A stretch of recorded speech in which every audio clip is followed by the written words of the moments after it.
what's that strange white square in the middle of the screen? And then I realized it was the eye on the dot on my eye, which is slightly disturbing, but it caught my attention.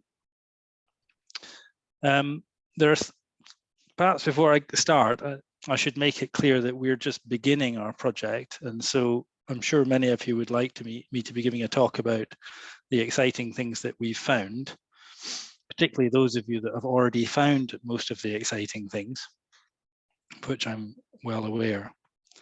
But sadly, yeah, we've just started. So really, I thought it might be better to give an introduction to what we're doing and to go into some detail about how we go about doing it, not least to get your feedback on how we approach it, and also to explore some of the kind of principles and methods that inform archaeological survey as undertaken by at a national level by me and my colleagues, which is something that we don't publish enough about and hasn't been written about very much generally. So I'm conscious that many of you will know a lot more than me about South Uist in many ways, including its archaeology, and that we're just at the very beginning of this. So a few slides on background first. I have to, of course, say something about HES because they're funding the project and they are my employer.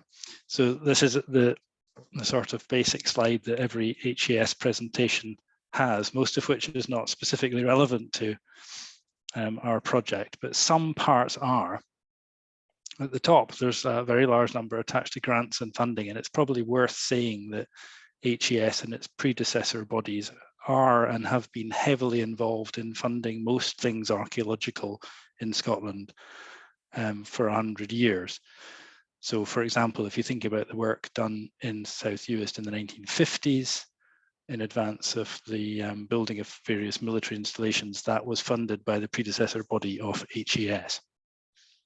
The other thing that's perhaps relevant is the bottom left number, which is the very, very large numbers of people that visit and use Canmore, which is where most of my work finds its, where the results are published. So it's huge numbers of people, and it's an audience that's worldwide. Now, those of you who use Canmore day in, day out, like me, will think that's a surprise because it's rather varied in quality. But nonetheless, some of it is excellent and it's well used. Before sort of thinking really at all about South Uist, I wanted to just say a few things about Scotland more generally, because it's important, or certainly in our work, we're constantly trying to think about the broader context and not get too caught up in the details of one tiny site or one component of one site. So in simple terms, there are 160,000 archaeological sites known about in Scotland. And that's within a broader total of nearly 350,000 archaeological sites, buildings, and shipwrecks. So it's a huge, huge number. Related to that, within our databases are approximately 2.3 million collection items, i.e. drawings, manuscripts, reports, all manner of different things, digital and paper. So a colossal amount of material. Both of those things, the site records and the collection items, find reflection in a tiny number of sites that are protected in Scotland by criminal legislation. So there's 8,200 scheduled monuments. I'm sure most of you know what a scheduled monument is. And there's not a huge number in South Uist. I think it's below 50 in our study area. They are protected by law. Damaging them is criminal. So they have a particular and important significance. But you can see it's a very, very small proportion of the known resource. The most important thing to bear in mind really is that this data set is enormously varied. So a site on the right-hand side, which is a sort of personal favorite of mine, is a prehistoric fort in Perthshire. It looks so easy. It's so easy to read because it's been excavated. So all the shaded lines that you can read are 19th century excavation trenches where they're chasing the outline of the various phases of the fort. That the history of its excavation is interesting into itself. So that's obviously a hugely complicated site. Were it to be excavated professionally, it might take 10 years for 30 people. It would be published in multiple volumes. That's one of the 160,000. equally, one of the 160,000 may be a pen built for twinning 2 lambs in 1906. So they're both archaeological sites, but they're of completely and totally different character and significance. My own team is of about 11 folk, and we slightly varies over time, usually in a downwards direction, it has to be said.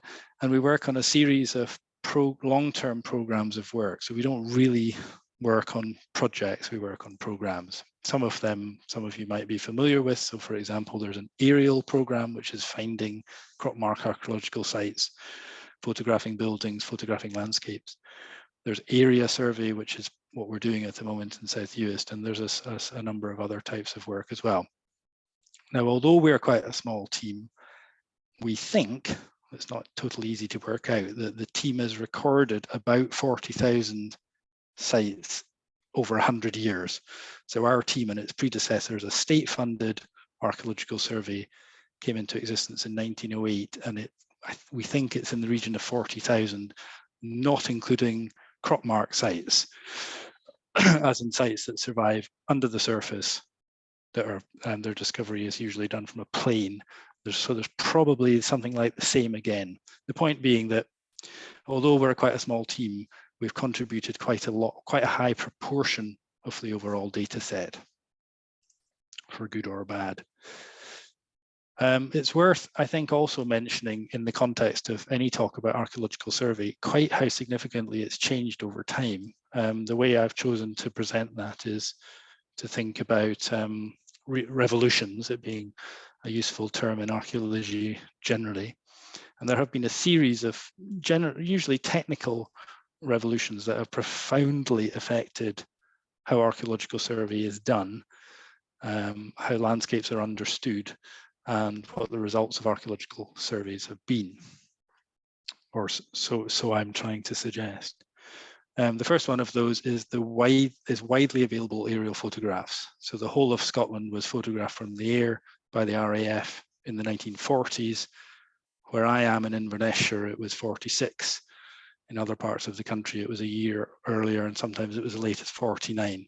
That data set, a complete high-quality vertical photographic data set of the country, had an absolutely enormous effect. My predecessors were at that time working in the Scottish borders, and they essentially went back to the beginning of their study area and started again because they were able to find far, far more and understand more about it. Sorry, that's my mistake. The other thing, following on from that, there was an enormous change in scope. So many of you will be aware of the work of my predecessors in South Uist in approximately 1915. And at that time, archaeological sites were considered to be prehistoric or medieval. And they were explicitly in regulation told not to record sites that were after 1707. Now, if you consider what most people are interested in now, that seems quite extraordinary, but it's absolutely the case. It wasn't really until the 1950s and 1960s that archaeological surveyors became more interested in what you would now call post-medieval archaeology, particularly settlement archaeology and industrial archaeology. So a huge, huge change in scope. The challenge for everybody before the mid-1980s, let's say, was that mapping these sites was really beyond most archaeologists in terms of resource, equipment, technique and time. And it was only really with the advent of instruments like this one, this is a photograph of a colleague of mine from 20 years ago. This is an EDM, or digital measuring device, that it was possible for archaeologists to start mapping areas of more complexity. So this is why you will have noticed, if you look at Canmore, if you think about scheduled monuments, if you go and visit castles, they're generally presented and thought about as unitary monuments. A site, a cairn, a fort, a castle. And that goes back to the fact that it wasn't really possible for people to think about landscapes and the interdigitated relationships of things until, to some extent, the 1980s. So this, as you can imagine, caused a fairly profound shift in what everybody was doing. Following on from this, and I'll be talking about it a bit more later, is the advent of GIS, which means Geographic Information Systems. Essentially, all of us are now using that day in, day out on our phones, in that we're able to access a map, and we're also able to access data, like, for example, where the nearest chip shop is, if you're me. That's essentially a simple geographic information system. And as you'll see, a project like ours is heavily reliant on GIS, which allows us to look at lots and lots and lots of different data sets at the same time in a map-based environment. The fifth revolution I've picked up on is GPS. Again, we all now, everybody has quite a good GPS in their pocket. And that was not the case until, I don't know, 10 years ago, perhaps. GPS didn't become available for an organization like ours until 1997, when it was used to map the landscape of Holyrood Park in Edinburgh. So that suddenly we went to a situation where you could map to a sub-centimeter accuracy, really quite easily. And it meant like instruments like the one in the picture are now, they're not obsolete, but they're used far, far, far less than they once were. The current revolution, or well, the revolution of 10 years ago perhaps, is LiDAR, which is what I'll be talking about partly this evening. But it's also worth thinking about what the future is in terms of archaeological survey revolutions. And it probably is, I'm guessing, the use of machine learning, artificial intelligence, and automation. So within my lifetime, you will be able to run an algorithm that finds all the things that seem to be like a burnt mound in Scotland. And it will probably be quite good. Now, I'm 43. I'm willing to bet money on it. I think within 30 to 40 years, that sort of thing will be possible, which is quite an extraordinary thought. Wherever one is working in Scotland, or I suppose everywhere in the world, I've only worked in Scotland, I'm afraid, rather myopic. Really, the fundamental thing to think about when doing archaeological survey is survival and destruction. What has survived and why, and what has been destroyed and why. And there are things that are similar across different parts of Scotland, but things that are profoundly different.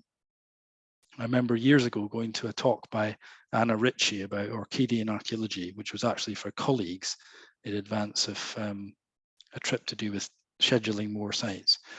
And she said essentially that the fundamentally most important thing about Orcadian archaeology was the stone, was the sandstone, and the fact it was tractable, for want of a better word. It led to a very specific type of incredible monument. The other thing, of course, in an Arcadian context that's important is that there's a lot of movable soil and sand that protects those monuments. So in the context of South Uist, there are particular things that lead to specific types of sites surviving or being destroyed. The geology is hard, but the environment is very, very, very harsh. The land management regimes are quite specific from the perspective of an archaeological surveyor. In particular, there isn't what you would think of in a Scottish context as intense agriculture. So there isn't heavy machinery working over very large acreages. And that means that in some ways, far more can be expected to survive. Similarly, regimes of management like sport, hunting, and also sheep farming, putting aside the complexity of these things in terms of their effect on culture, can actually be quite good for archaeological survival. By history, I mean the history of what has actually happened, or to some extent land management over time, can also have an absolutely profound effect. So I guess a visitor to South Uist might think that crofting was something that was very, very, very long standing. And of course, this is one of the challenges in Outer Hebridean archaeology, is how one pushes against that idea.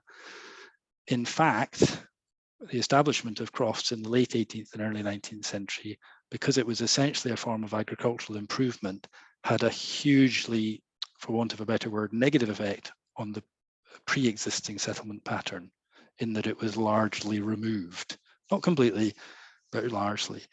So these themes I'm oversimplifying intentionally here, one has to keep in one's mind all the time, and they change across the country. So they change at different scales. So they change in different parts of Scotland, they change in different parts of an island like South Uist, and to some extent they'll change in an individual farm. The other thing that's worth mentioning, it's difficult, but it's worth mentioning, is a moment ago I reflected on the difference between Castle Law, this huge and multi-period fort in Perthshire, and a twinning pen. Now, the way that archaeologists try and understand, explain these differences is essentially through the idea of cultural significance, which, to my knowledge, only really comes into existence and into literature in the 1980s, particularly in Australia. But it's much more, it's better codified now. So there is documentation that allows an organization like HES to try and sit down and work out why is one archaeological site more important than another. That leads to, for example, things like designation, but it also leads to differences in how things are funded, and it might explain some of the way that we as a survey body respond to different types of archaeological site. The normal way in which cultural significance is worked out is using these three broad headings: the intrinsic characteristics, for example, very high quality masonry or very good condition or great rarity; the contextual characteristics, as in, is it part of a field system or a series of roundhouses or hut circles with a cairn field and walls and all the rest of it, or burial sites; and does it have associative characteristics? In South Uist, what that would mean is, did Flora MacDonald stay there? Now, this is very broad brush, but if you actually do it, it does work quite well, and it allows you to get to grips with, why am I going to spend a very long time looking at this rather than this?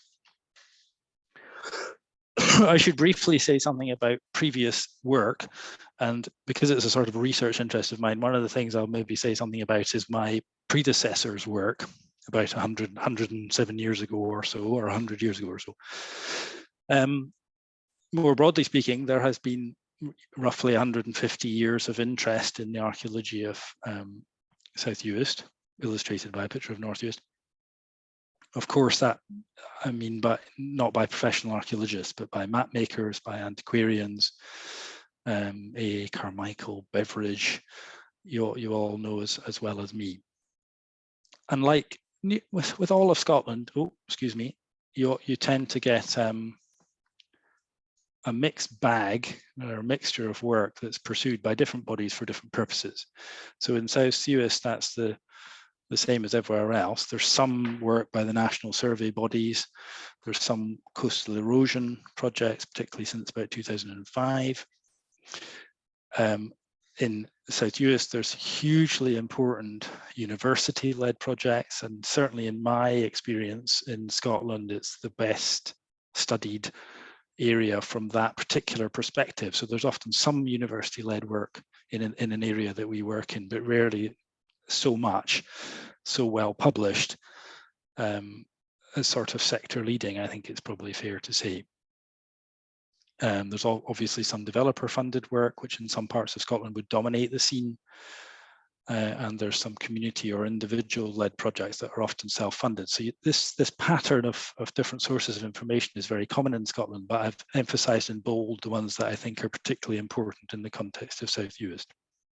You end up with 1,500 or so sites in our study area, which I will illustrate shortly.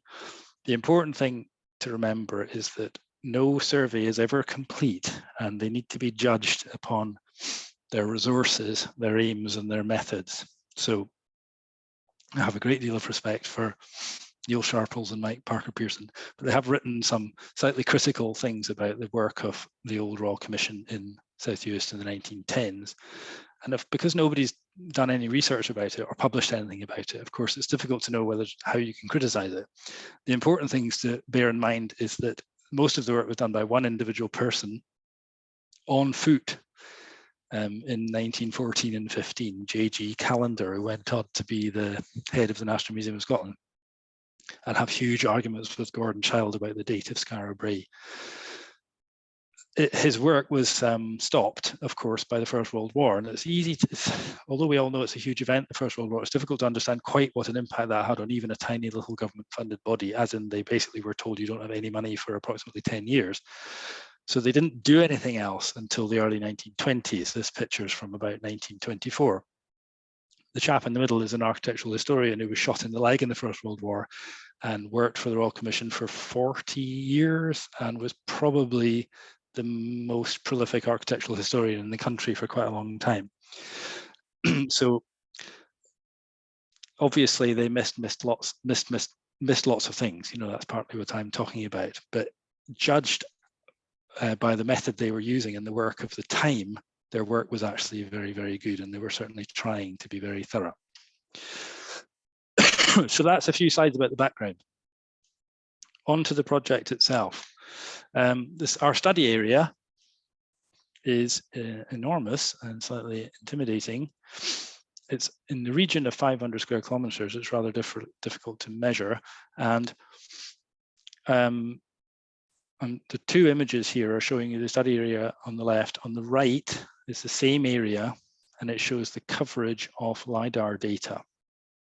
You can see it's not complete. So it's important to say that we have extended our study area to try and be slightly more sensible about it. As in, if we're going to do a study of 75% of South Uist, we should probably include the remainder. But you can see that that means in Benbecula, for example, there's rather a much smaller proportion of the area is covered by LiDAR data. Our aims are pretty straightforward. We want to revise all of the data that's already in our data set, all of the archaeological data that is, and we want to systematically search for new archaeological sites. What we're not doing at the moment is what these folk on the left are doing, which is very close measured survey of very complicated sites. So our principal aim is our broad brush, revise all of those 1,500 sites and systematically search for new sites. I needn't read this in detail, but the basic way in which we are doing this is prepare our data sets, of which more in a minute, revise all of the existing sites, search for new sites, do our field work, write up, peer review, which is rather a crucial element of the process, ingest, which sounds a bit biological, but means process into the database, and archive, at which point we will be completely finished and we'll move on to somewhere else. My hope is that that is in 2024, but I'm concerned that that may be slightly longer than that, but we'll do our best. On to the data, something about the data, which may be dry, but it's also important. The fundamental data set that we're relying on is LiDAR, or light detection and ranging. I'm sure some of you know about it, but I just want to say a couple of things about it. The image on the right-hand side sort of gives you a basic idea of how it is captured. A small plane flies over the area, ideally when there's no clouds there, and captures thousands and thousands and thousands of very accurate three-dimensional points. So you can imagine it moves across every meter. It captures this line of data of XYZ points. So it's like it's very similar to a scan, a medical scan or a laser scanner that you see. It's also known as airborne laser scanning. That's the term that we usually use. The two images, the left-hand one and the middle one, I want to show you these because for me this is rather important. The image on the left rather, is a visualization of LiDAR data that's freely available to the public. So it's on the Scottish Government LiDAR website, web portal. So anybody can download it and use it. Now that image on the left shows the same place as the photograph in the middle. Now the reason I'm showing you this is that data has been processed for non-archaeological purposes and has removed a fairly prominent archaeological site, the building.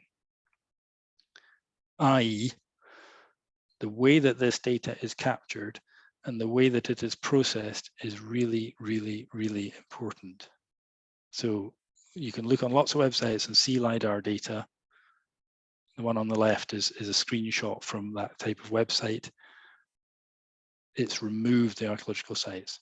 The process data that wasn't processed by us removes most of the lazy bedding in South Uist and lots of the upstanding buildings. These are examples of visualizations. I'm sorry to use this is the technical term. So the LiDAR data is millions and millions and millions of XYZ points, which then has to be processed into a surface, and then the surface is visualized. This is all in software. We're lucky to have a remote sensing expert who does this for us. So we've tried to tune the visualizations for South Uist.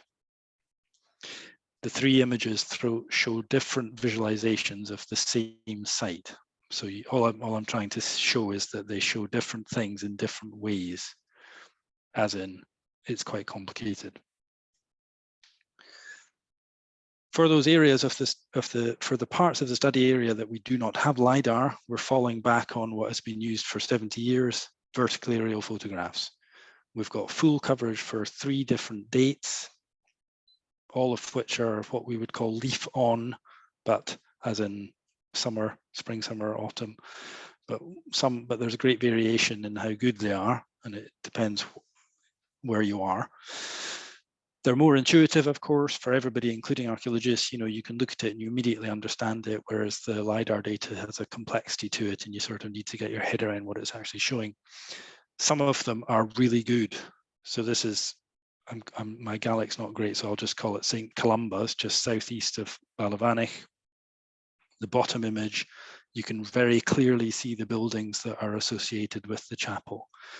So there's a great variation in the quality of aerial photographs. Everybody knows this, but it's important to spell it out, I think. Obviously, we're using Ordnance Survey historic and current maps. I'm sure all of you look at these kind of things all the time. One important something that's really relevant in this context is that there's 25-inch mapping of quite a lot of the study areas. So most of the first edition OS maps in Scotland are 6-inch. I think it's not so much heavily populated as lots and lots of agriculture. The areas with lots of agriculture were surveyed at 25-inch, which is approximately 4 times as detailed. They're really, really useful resource for archaeological survey because they show a huge amount of detail. You'll see, for example, in the bottom right image, they're depicting the archaeological sites. So they're thinking about them quite carefully. They're showing their relationship with other features, in this instance much later. They're showing drainage, they're showing field boundaries, they're showing what patches of ground are cultivated and not cultivated. There's also an associated, the original name books, which give you information about each of the titles used. Really important data set for us, partly because you can use it as a crude dating tool. The other thing to realize is that modern Ordnance Survey maps actually have additional data on them. They sometimes have archaeological sites for which the source is unclear, but a lot of their archaeological information relies on their staff coming to South Uist in the 1960s. So people like David will be very familiar with this, and with certain characters like Keith Blood, who's a very well respected field surveyor. So they did a huge amount of work in the 1960s, and a lot of modern OS maps, it goes back to that data set when it's thinking about class, for example. We're using estate maps. I know that Roger, for example, has done a huge amount of work with the estate maps. It's a good data set. They cover the whole area, or 3 different map sets cover the whole area. They're very important because they are exactly the point at which the estate's turning from joint tenanted mixed townships, like the one in the bottom right, with the group of roof buildings, to crofting townships. So they happen at a crucial time, which is useful. They need to be used very carefully because they're not obviously or not obviously, but they aren't particularly spatially accurate. So we locally georeference. So we georeference regularly every sort of half a mile in order to try and tune them to the landscape. I think it's fair. My personal feeling is that they're analogous in their sort of level of detail to Roy's military map, which is available for mainland Scotland. They're good, but they're not fantastic. A fantastic one is top right. That's Peter May, who I'm sure some of you have heard of, who did a lot of work in the 1780s on forfeited estates. This is in Butte, but he also did a lot of work where I'm from in near Inverness. That top right plan is phenomenally good, as in it's spatially, metrically accurate, and it names every individual field, and it comes with a book that describes every individual building, as in to the couple, and values it in 1780. So it's important to see these things in context. Tying this together is, as you can, all these data sets is difficult, and it really requires GIS, geographic information systems. So you have, or certainly we require some specialist help, like processing the LiDAR data from a colleague. It took about 3 weeks for somebody to get all the data sets together. We use specialist software, QGIS, which is actually free, but it's very powerful. But it's difficult. And one thing I want to emphasize is that we normally think of archaeological sites not as points. So Canmore often presents sites as points, but we try to think of them as areas. So the image in the background is showing you a green point from scape data, a sort of strange off yellow point, which is Sheffield's Macher survey database, which I digitized for the project. The blue dots are what's in Canmore, and the pink is one example of a site area of the graveyard, slightly in the wrong place. So I can imagine this is quite detailed and technical. This is what we have to do. It's difficult. Somebody has to do it. Otherwise, nobody can access and use the data because it's all partially conflicting and all slightly in the wrong place. Nearly everything in this image, apart from the LiDAR data, is slightly in the wrong place. So how do we do this? We split it up into sections, and we start off with revision. So the record revision is an old-fashioned term which the Ordnance Survey used to use. So it goes back to the 50s and 60s. And we revise each of the site records that we have. And what we're trying to do when we do that is ensure that each of our site records has core information that draws on standardized nomenclature and is spatially defined. So that means the classification, the period, and its area. So for example, the line in the middle is let's not get into it, but it seems to be a fish trap. This is a polygon defining its area, from which we will get a location, a single point to show on some maps. And then we've also tried to assess its period and tried to make sure the nomenclature is the same as all the other nomenclature in the 160,000 sites. Difficult, of course. What we're doing when we assess these sites, so you can see that we're entering it into sort of standardized form. We're then saying, we're happy, it's done, we know what it is, we know where it is. We're saying somebody needs to look at this. In practice, somebody else will look at everything, but this is drawing particular attention to it. We're saying we need to visit it. In some instances, we're saying it's not within our project. Often that's because it's a roofed building, so it's architectural, it's perhaps listed. We need to keep our scope tight. And occasionally we're saying it's far too complicated. So some of the sites excavated by Sheffield University, they have 15 classes. They're incredibly complicated and they're incredibly significant. So you can't really treat them well in a project like this. So in some instances, we won't do anything with those sites. So second to that, so we've got revision, then we've got desktop search for new sites. What we're trying to do here, which is difficult, as you all know, is capture data consistently across this huge area. The biggest problem with that is humans. or me, that's perhaps just perhaps best expressed as me. The difficulty is being consistent, because the scale at which you view things affects what you see. The data set you're looking at affects what you see. To some extent, the tiredness that you are experiencing affects what you see. It's very difficult to do this consistently, but we grid it and we try to look at everything at the same scale, and it's pretty consistent as far as archaeological surveys go. We're giving priority to the two main data sets that I mentioned, LiDAR, or airborne laser scanning, and APs. So in this image, this is a LiDAR visualization of the very northwest tip of Grimsay, I think. You can see a grid, which is I think is a 200-meter grid.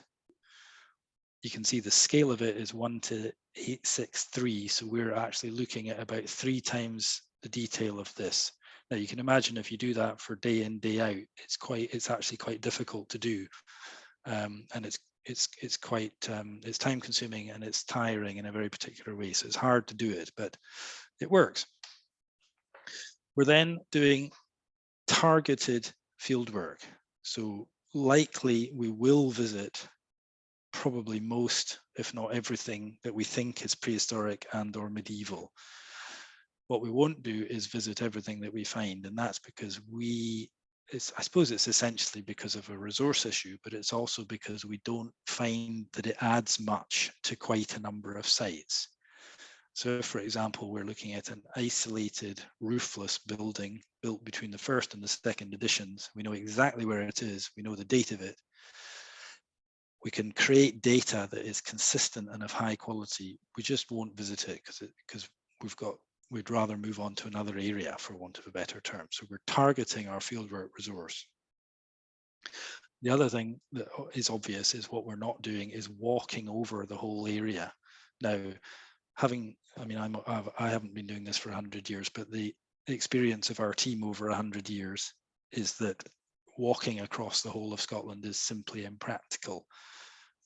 Obviously, it can't be done. It's never been done. There's places where it is done, and various different groups and individuals have done amazing jobs, and our own team have done some very thorough work in certain areas. It's not scalable.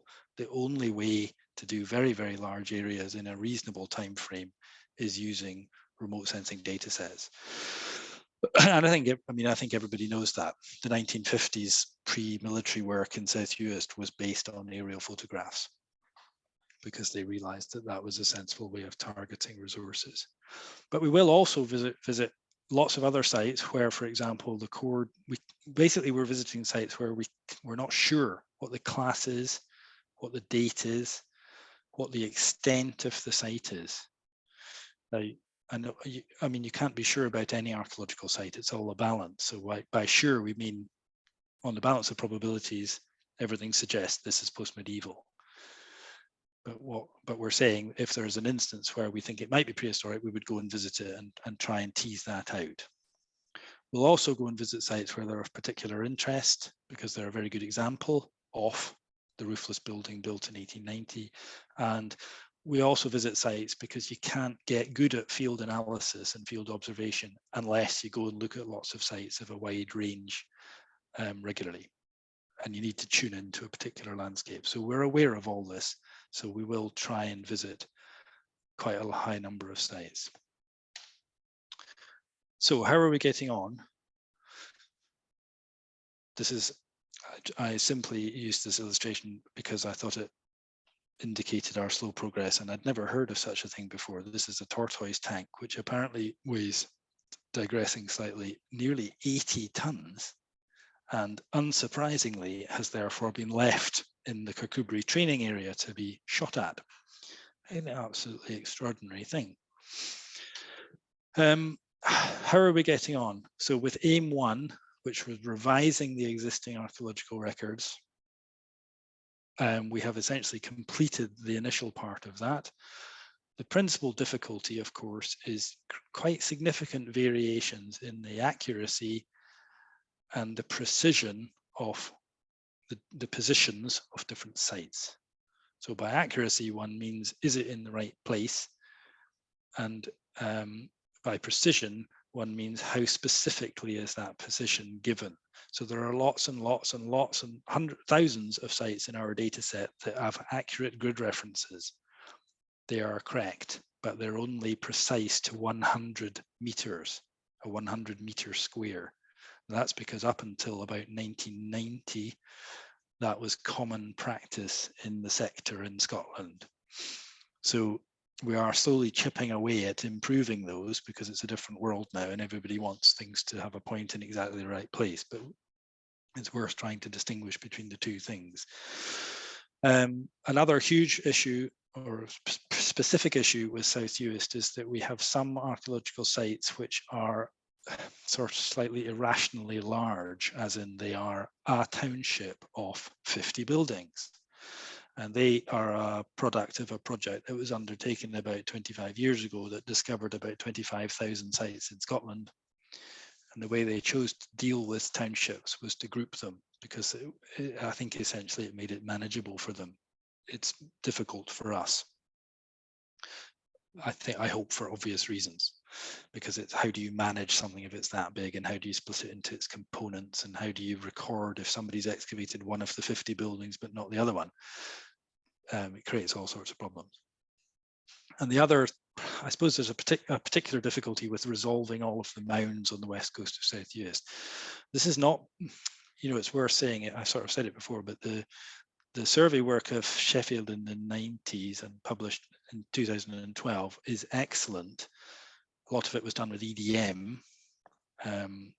total station or EDM, and naturally that means a lot of the data's 10 to 20 meters out because it would have been based on a local map base. So inevitably, all of the positions are slightly off, and then we're having to try and resolve them with the data in the background here is 1960s Ordnance Survey data, which is also slightly off, which is odd because the Ordnance Survey is usually spot on. So it's difficult. The mounds are a particular difficulty, and I'm not sure we'll be able to pin them all down, but I'm hoping we'll pin most of them down. That said, we have done it all somehow. My colleague Derek Bratt, who's not here because his partner is about to have a baby, we have done it, and we did 1,500 sites in 40 days, which is pretty good going. And the green dots are all of the sites that we've looked at. So every single one of these has been looked at 1 to 300 against a variety of APs, estate maps, OS historic maps, current OS maps, LiDAR if available. We've read the Canmore record. We've created an area for it, updated its position, updated its class, updated its period, and then had a break. Out of these, we've flagged something like 200 to be visited for a variety of reasons. Sometimes we want to photograph it, sometimes we want a better description because the descriptions are in some instances exceedingly out of date. So we're going to try and visit something like 200 of the known sites if we can. The remainder will be checked by someone else and will eventually find their way into Canmore within, I'll say, a year, but it depends slightly on how we manage the data sets. Aim 2, finding new sites. This is taking quite a long time and longer than it normally does in the areas we've worked in the last 5 years, like Arran, Ling. We did 500 square kilometers in the Scottish borders, and Kilmartin Valley about 100. So we've done, I don't know, something like 1,200 square kilometers in the last 5 years. And we normally work quite a bit quicker than this. This is okay because it takes as long as it takes. You can see this is my paper map because the GIS is great, but sometimes you need a map just to remind you where you are. So we're just slowly working our way through each square. We have, though, found 440 new sites. So great, pretty good. We'll end up finding a lot, I would think. Now, the last bit, I think I'm going to be remarkably timely, I hope, is just so although we found 440 new sites, I didn't want to go into great detail about them just now because we haven't visited a lot of them. We haven't edited our descriptions, and we're still in the process of thinking. Archaeological survey is always an iterative process until you have to finish an archive and publish, and then you have to say what you think it is, and that's it. But until that day comes, we're going to do quite a lot more thinking. But 4 things that I thought were interesting are interesting sites from my perspective. The first one is the Mounds. Now, although we've worked all over Scotland and we've all been doing it for years, and quite a few of my colleagues have been doing it for 30 years, which is slightly alarming. These settlement mounds, so sand-covered multi-period settlement mounds, are not, I think it's probably fair to say they're not typical of most of Scotland. You do get them in some other parts of the Inner Hebrides, and we have previously recorded them in places like Canna in the 1990s, but they present a difficulty, and they present a difficulty for our way of working. Because what was so amazing about what happened in the 1990s that Sheffield did is, to my understanding from reading the various published sources, is that for each one of these mounds, which you can see on the left illustrated by the LiDAR, you can see the yellow dots from the Sheffield EDM data. So they correlate quite well in most circumstances, but not all. They looked for pottery in rabbit scrapes and on the surface, and they used pottery experts, where if it wasn't themselves, to then try and pin down the chronology of the sites. Now, we aren't in a position to do that easily, because it's difficult for us to visit all of the sites if we find some new ones, and we may not find pottery, and there's then a phase of pottery analysis that we wouldn't normally do. So this is something we're also thinking about, and our methodological response will depend to some extent on whether we find many, because they were so thorough in the 90s that in this particular part of South Uist archaeology, I don't think we will find many. When we do find them, they're really difficult, as I'm trying to explain, to date particularly, and they're quite difficult to classify, because really the way that the National Monument Record treats these is you can only really call them mound period unknown unless you've got a reason to be more specific. So even though we might think that they're settlement sites, we can't really use the term unless we've got a firm evidence that that's the case. Mound in a system like ours means anthropogenic. It doesn't mean, obviously, we don't record, or we try to avoid recording natural features. So it's difficult. The other interesting thing about the settlement mounds is, I think arguably they're the single most significant type of site in South Uist. So the excavations, you can pick many of them, but at Bornish, for example, these are highly significant, probably arguably internationally significant excavations of fairly amorphous mounds. And if you read, as I'm sure you all have, the very first part of South Uist, where they talk about when they realized that these were archaeological sites, you can see how difficult they are. And I think we're going to have difficulties distinguishing between natural features and settlement mounds. That's what I'm trying to say. The second obvious sort of large block of data that I wanted to mention briefly is all these numerous island sites. So there's another project running at the moment that I'm sure you've heard about, Islands of Stone, who are doing much more intensive work than we're doing. The problem that in our project that we're facing is that the way that these sites have been classified is dated, is perhaps the best way of putting it. So the term dune, for example, as a place name has been applied as a class to lots and lots and lots of these islet sites.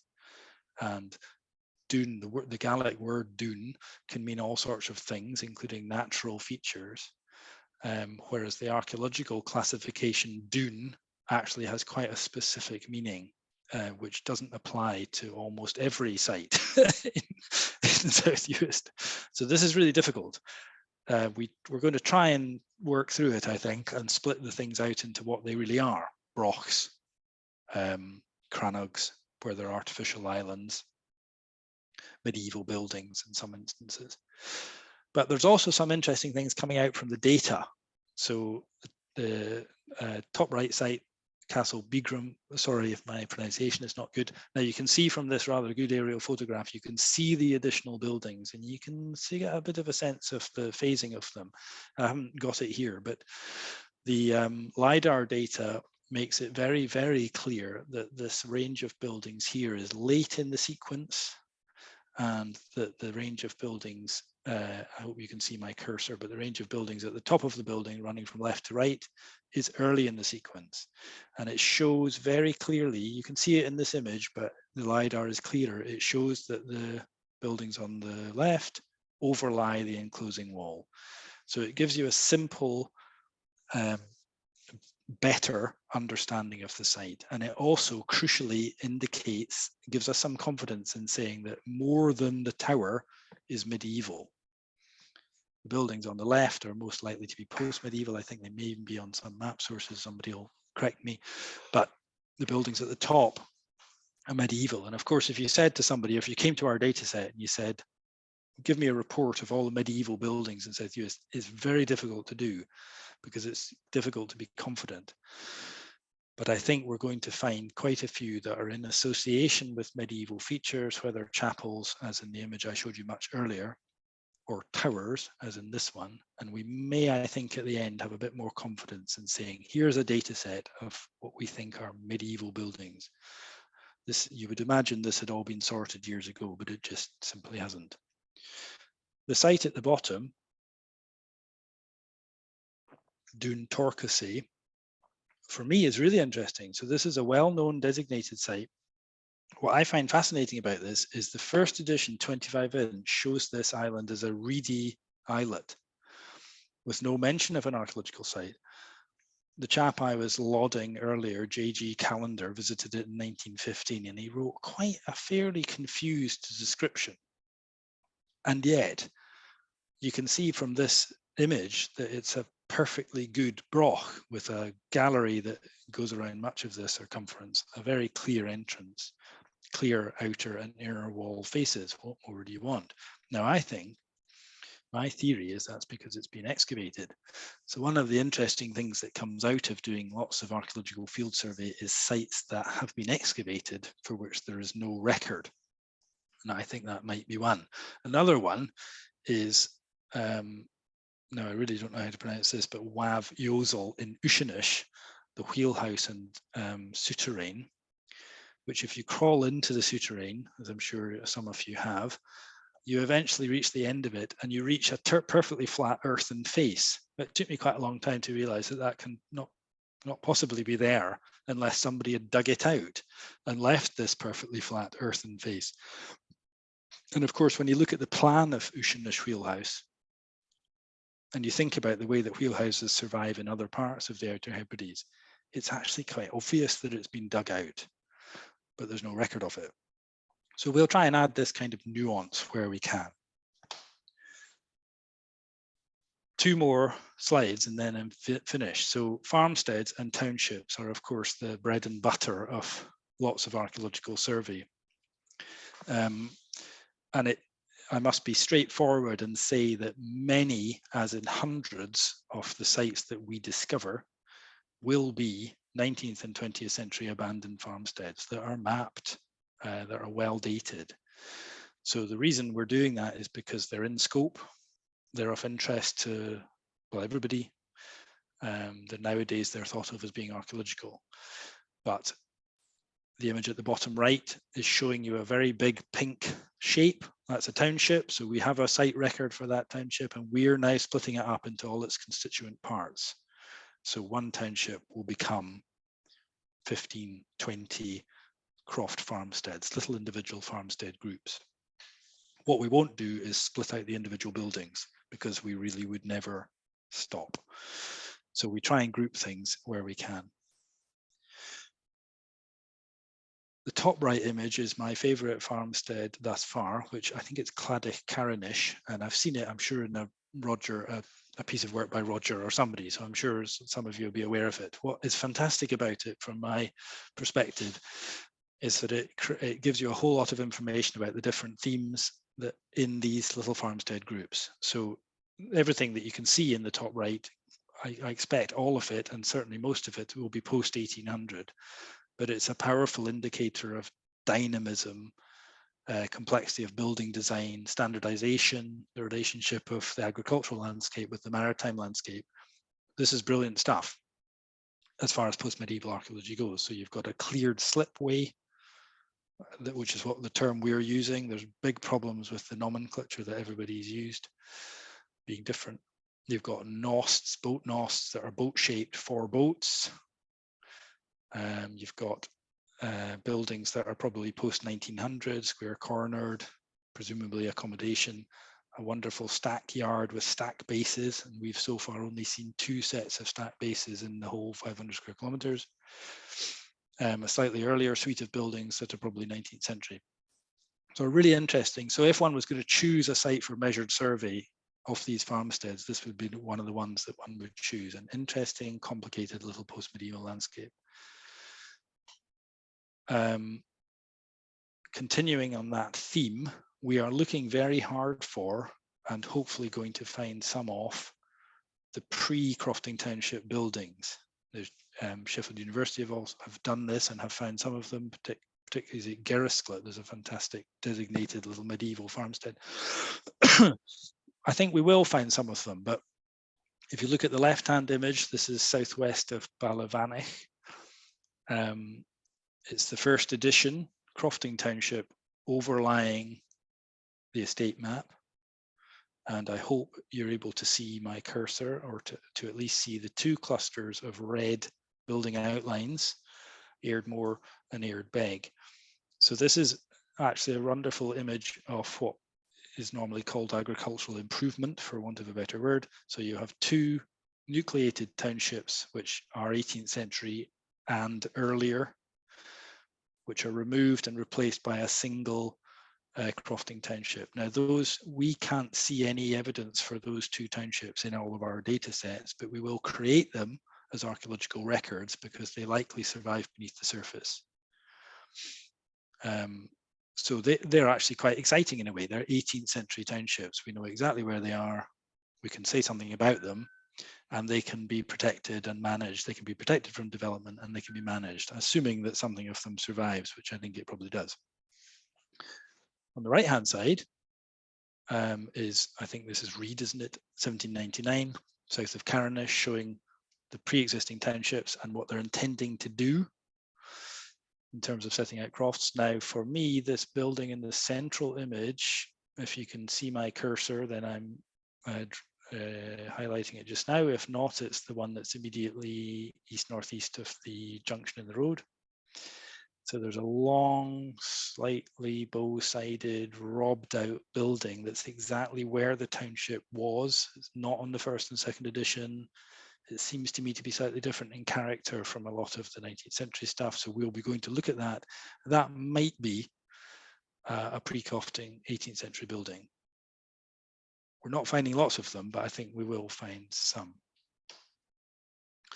And finally, the sort of obvious theme in this part of the world is, of course, the coast. And it does, I think, present quite specific challenges for us in terms of scope. So there's been a huge amount of work done recently, or done in 2005, where the original coastal erosion surveys were some bit of work really for 1 or 2 people, and a massive amount of work done recently by David and Roger and Simon, and I'm sure others.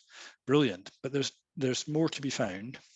And this image highlights that, I think, because the obvious feature in the center with 2 different keys, probably of different dates, but not necessarily, and 3 rather nice boat noosts. But you can see, if you look to the north of that, on the other side, at least 1, 2 cleared slipways. There's another cleared slipway on the other side of the bay. And the remote sensing data is actually quite good for these because they can sometimes be hard to see on the ground. There's just an enormous number, mostly post-medieval. We are recording them all. We are having difficulties with uniform terminology because everybody's been calling them different things. But it does raise a question for me about what, if they were every 25 meters, would it be sensible to record every single one? In fact, we would put them together if they were within about 50 meters and say, give them a plural. But they are slightly difficult to manage because they're very late, they're very common, and they're very numerous. And so you can see our difficulty. And with that, I shall finish, and thank you very much, and welcome any questions.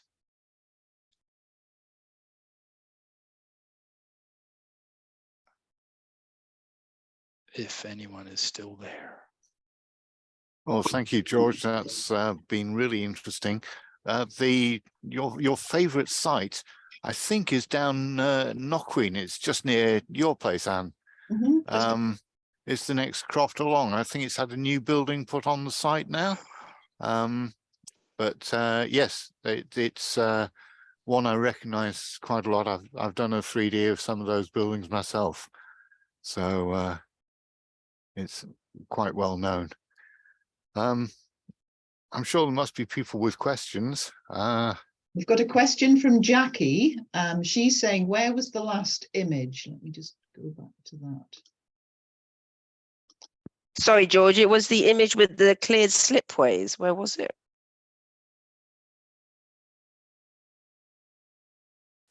Sorry, I think it's on the south tip of the Carnish Peninsula. Okay.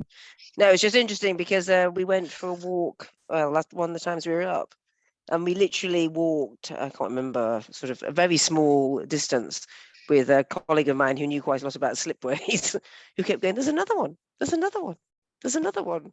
Yeah, so yes, you're completely right. There are a large amount of them. But anyway, that was a fantastic talk, George. I mean, it was absolutely brilliant.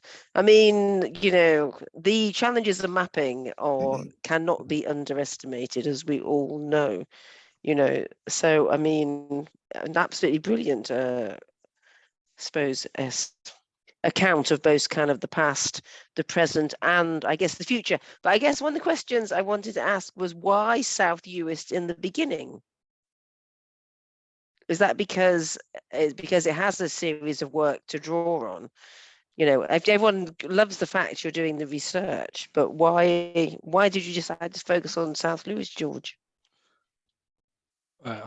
This reminds me of an amusing conversation I had with a senior colleague a number of years ago, who came into our room and said, why have you not done any work in this area for 62 years or something? I felt rather put on the spot. I think to some extent it goes back to the old practice decades ago, was to do a bit in the south and then a bit in the north, to try and be even-handed. So, for example, to do Shetland and Orkney, and then to do Edinburgh, was how they worked in the 30s and 40s. And we have the most recent very big area we did was Whitadder in the Borders. And we had also done Arran. So there was a sense that we wanted to do something in the north. Two of us are based in the north, which was also relevant, but I suppose the principal relevance was the availability of this very high quality data set, which there's not as much of in Scotland as you might think. Excuse me. And also we were aware of and responding to the particular threats that face the archaeological sites of South Uist. So I hope that gives some answer. No, it's brilliant. I mean, and I guess the other thing that I'm interested a bit in is, so the LiDAR information goes down majority of kind of the west, but doesn't cover the east. I don't know, is there a reason for that? The data was captured for SEPA, so it's Scottish government funded and it's available to all, but it was captured for SEPA, and I think it was captured because of their interest in flooding and coastal erosion. And I don't actually know, but I assume that they felt that wasn't as big an issue on the East Coast. Yeah, well, because obviously Simon and David and Roger have been doing fantastic work on the East Coast. I mean, and it's interesting just because in many ways the East Coast was somewhere that did get less focused on because it's much harder to access than the Maca. And it's really just quite interesting that it seems to have been neglected in LiDAR data as well. But luckily, Simon et al. Have been out there doing some of the work. And again, then I was interested to learn that you weren't going to try and get more LiDAR data because I guess that costs loads of money, but you're actually going to use, I suppose, other forms of information. Yes, it is a long-standing issue. I don't personally think that that the lacuna, if you like, on the east is entirely because of its remoteness. I think it's also real, or it's real in the sense that the topography and survival and destruction and the patterns of what one is actually going to find in archaeological survey is different. You know, a simple example would be that there just aren't 240 massive settlement mounds on the East Coast waiting to be discovered, and I think we all know that. That said, the thing that's of great interest to me about remoteness is, if I try and express it in a sensible way, is that particularly clearance, but not just clearance, but clearance has this extraordinary echo into the 21st century, where decisions about how land was managed in 1800 or 1840, or sometimes, you know, voluntarily by people in 1770, have this profound impact on what then happens in terms of research. And it's a strange link to make, but it is nonetheless the case. And one of my favorite places is the island of Pabe in the Sound of Harris, which is a hugely culturally significant place, enormously culturally significant and archaeologically significant. And it's had virtually no work because it was cleared in the 1830s. It's extraordinary. And there is, to some extent, that echo is true with South Uist, because it's not as simple as the topographic remoteness. It's also to do with the movement of people. And so islands like Roni, where David's done so much brilliant work, and we will very likely not find much more, if anything, because it's, you know, they've done a very, very thorough job. You know, the landscape is abandoned, and it does make it harder to study. And it does, people like the Ordnance Survey Archaeology Division often went to these places, but all of these organizations had relatively limited resources. You know, in an archaeological context, people think about the Ordnance Survey Archaeology Division or the Royal Commission as, you know, huge institutions with great resources. But in practice, they're tiny, and they had tiny amount of resources. The Ordnance Survey Archaeology Division was closed down. You know, they had 8 people or something. The Commission did their work in the Hebrides with between 1 and 3 people in the 1910s and 1920s. There isn't that much resource in archaeology. And in fact, the biggest resource put into survey in South Uist in a generation, it was the university. Yeah. Because you know, obviously students have a different input, but because they were able to put a very significant number of people into either excavation or survey. Yep. Yes. Anyway, I feel like I've been monopolizing you, George. There's a question, I think, from Susan. Susan, do you want to ask your question, or do you want me to read it to George and then you can join in? Anyway, the question is, do you find the task rather daunting, George?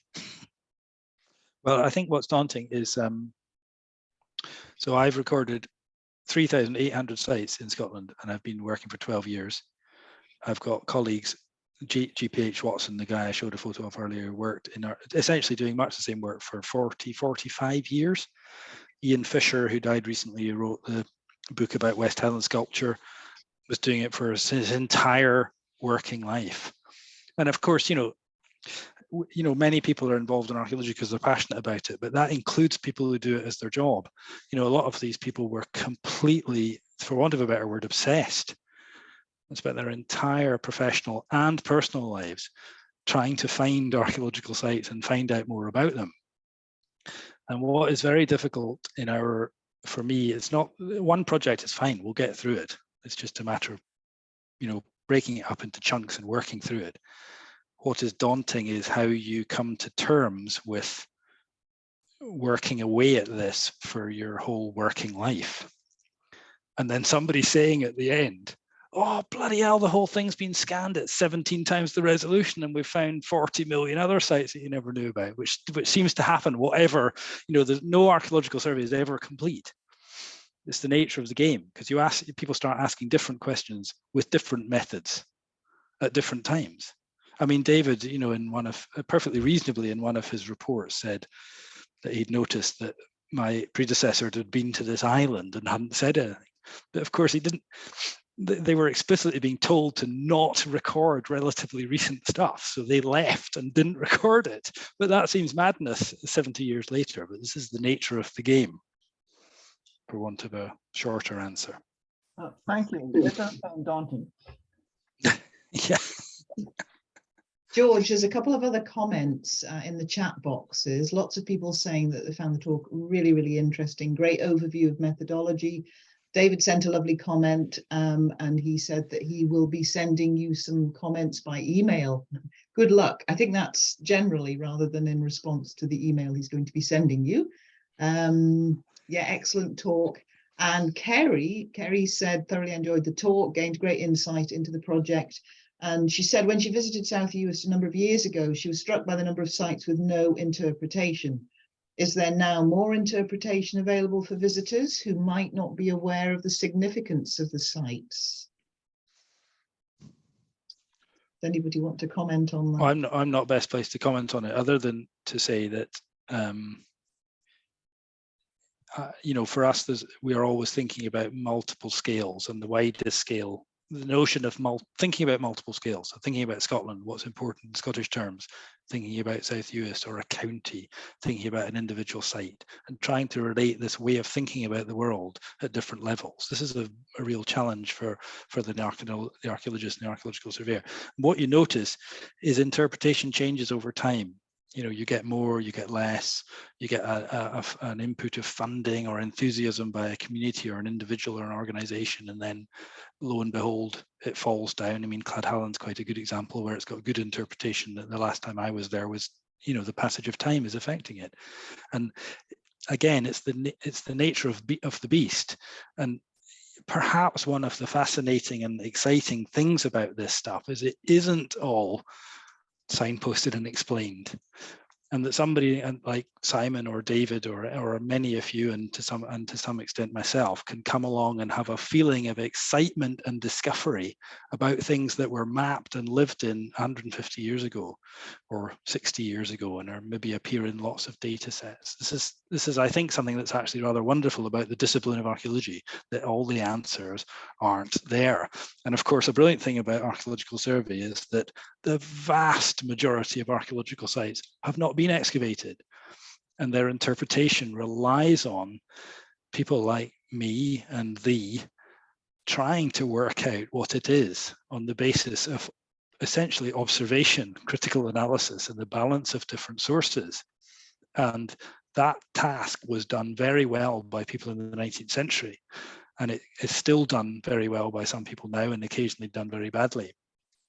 But for me, it's a beautiful mix of science and art. And if everything was dug and explained, I think I would feel a bit sad and signposted. Thanks, George. Are there any more questions or comments? I'm just having a wee look around in Zoom land to see if there's any other comments anywhere. One thing possibly, which is speaking to the conversed anyway, but this business with the number of coastal sites and cleared beaches for boat moorings and so on, many of these were actually still in use at the end of the 20th century.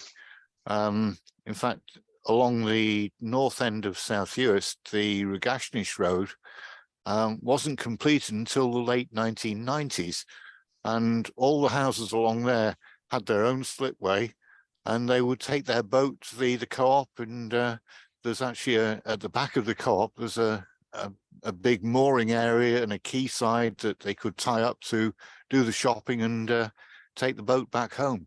So not all of these are terribly old archaeology, but they are nevertheless interesting sites. Yeah, thanks, Simon. They are. I mean, we are trying to define our scope. As far as I understand it, our project will have the widest scope of any that's yet been undertaken. But nonetheless, folk will still say, why didn't you include every field boundary? So, so there is scape data and other project data sets that include, for example, both ends of a wall that crosses a peninsula as archaeological sites. Now, over the last 10 years or so, we've essentially come to the conclusion that it is just not wise for us to record most post-medieval field systems, because in practice, they cover thousands of hectares, and there are literally hundreds and hundreds of thousands of 19th century walls. And so we have to we need to think a bit more carefully about what we're recording as individual sites and what we're thinking about as elements of an overall landscape. And the second part of that I think is relevant is that one of the things that LiDAR data sort of illustrates so clearly is that the whole landscape is to some extent historic, or at least has a historic element. And this goes for it where I am near Inverness, in Edinburgh, in the Outer Hebrides. It goes for everywhere, and it's brought very clearly into focus by ALS data, because you suddenly see, oh, there's a bit of peat cutting there, and there's a couple of beds there, and there's a wee bit of rig there, half a building, there's a hut, here's a prehistoric site, and they're all within 30 meters of each other. Now, there's a serious difficulty really in the next 50 years, I would say, or in the next generation, about how one deals with how one manages the historic environment if it is so extensive. And as you know it is, I mean, to some extent, what's happened in the last 10 years as Uist is everyone's basically been saying, what about all this? And that's great. Fantastic, found all this new stuff. Some of it's nationally significant, lots of it's relatively common. That's great. It still leaves you with the issue of, well, what are we going to do with it? Are we going to keep it all? Are we going to keep bits of it? Are we going to treat some of it as landscape? So we think about, instead of thinking about a tiny wee bit of lazy bedding over here, we think about the fact that there's 650,000 hectares of relict rig and furrow in Scotland. So there are real challenges about this, about how you think about it. And it is more complicated than identifying the individual bits. It's a long answer. Thanks, George.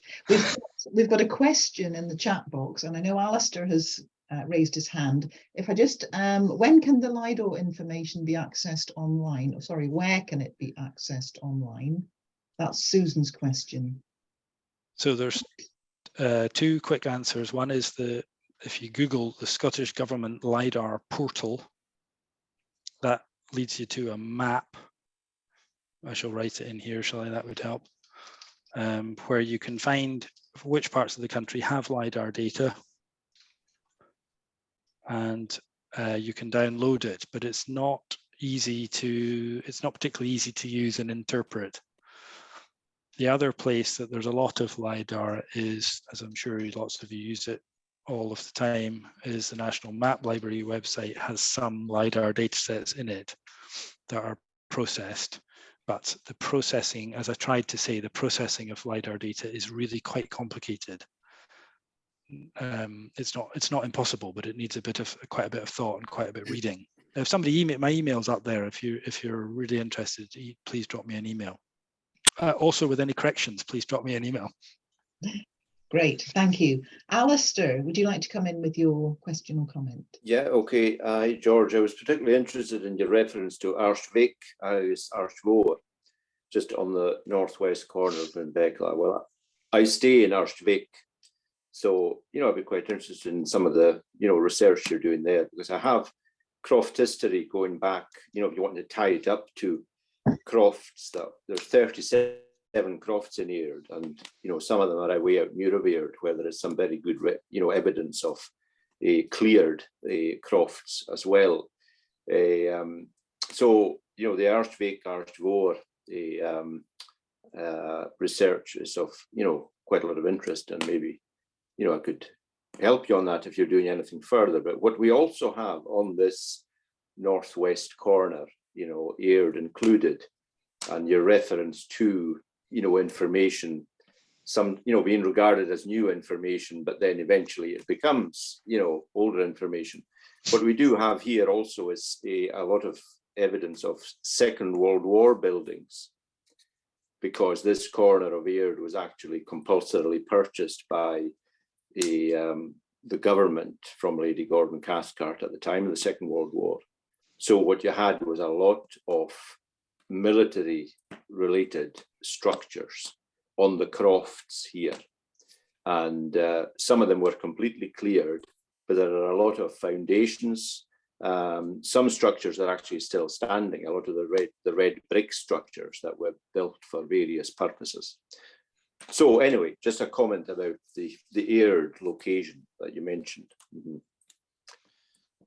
There's two funny things about that, I suppose, is somebody actually, I'm afraid I can't remember the name, but somebody wrote to us about 15 years ago saying there's an old road from, you would know how to describe it better than me, Alistair, but from the crossroads at Aird that goes to the beach. Mm-hmm. And one of my colleagues dutifully entered this in the National Monuments Record, saying this gentleman has reported this old road. And lo and behold, it's on that estate map. Yes. Also, it's visible very subtly in LiDAR data. So LiDAR data is sometimes very good for roads. Not, it just depends, but it's very, what it means if it's visible on LiDAR data is it's also visible to the naked eye. LiDAR data is just showing you what is there, but it's allowing you to light it in a certain way. So this lovely little old road is still surviving, and funnily enough, it goes through one of the old townships. In relation to military stuff, strictly speaking, the military stuff is out of scope for this project, but likely we will try and sneak some of it in. And we have dealt with the sites that already exist by trying to improve them. And we do have one, along with all the other data sets we're using, we're using a sortie taken of the island in 49. So vertical aerial photographs in 49. We managed to persuade some colleagues from another department to digitize about 950 images from 49. And we will use them sometimes, but we simply don't have the time and resource to stitch them all together and use them for the whole area, if that makes sense, because that in itself would be like a month's work or something. Yep. Okay, thanks. Thanks, Alan. Yeah, thank you. Thank you. Any final comments or questions?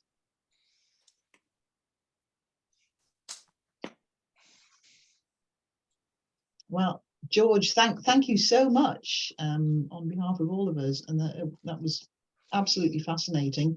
And obviously, as a group, we're excited about meeting up with you a little bit later on in the year, and hoping that we can get out and perhaps go visit some sites with you. Maybe some of your targeted, maybe not the whole 215, but some sites of interest would be fantastic to go out and visit with you.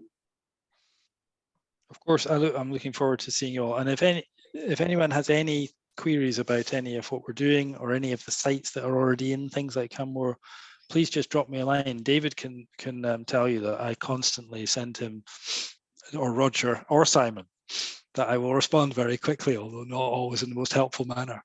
But if anybody has any questions, or I'm always happy to talk about this stuff. You know, it's important to us all. And also, if anybody has any suggestions of sites, because as I've tried to say a few times, however you do this, you don't get everything, and we most definitely won't find every site.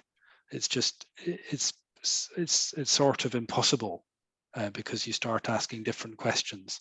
The minute once you have 10 sites, somebody asks a question that causes another one to magically appear. I mean, Alistair brought up the military stuff, which of course I hadn't mentioned perfectly reasonably. So yeah, please just drop me an email if I can help with anything to do with this, or LiDAR data, or if you want us to look at any sites that you think we might have something to say about, brilliant. If we can help you think about any sites, absolutely brilliant. And we'll definitely do another talk and a walk later on. I think I think we might end up having 3 or even 4 fieldwork trips, depending slightly how many sites we find. So we'll be out quite a few times this year, and I would imagine it will run into next year. Fantastic. Well, thank you so much once again. That was absolutely brilliant. Lots more lovely comments in the chat box there. Thank you for a fantastic talk, and I know we can give you a virtual clap, but thank you ever so much. And thank you, everybody. Thanks for joining us. Brilliant to see you all this evening. Yeah, thanks so much for coming, everyone. It's much appreciated. Thanks, George. That's excellent. Thank you. Thank you. And we'll Thank you all. see you soon, and we'll keep in touch. Thank you. Thanks. Thanks very much. All the best. Bye. Bye-bye. Lunch, no fun. The KFC lunch is kind of a big deal. Get the twister wrap of the day, just $1.98 at KFC.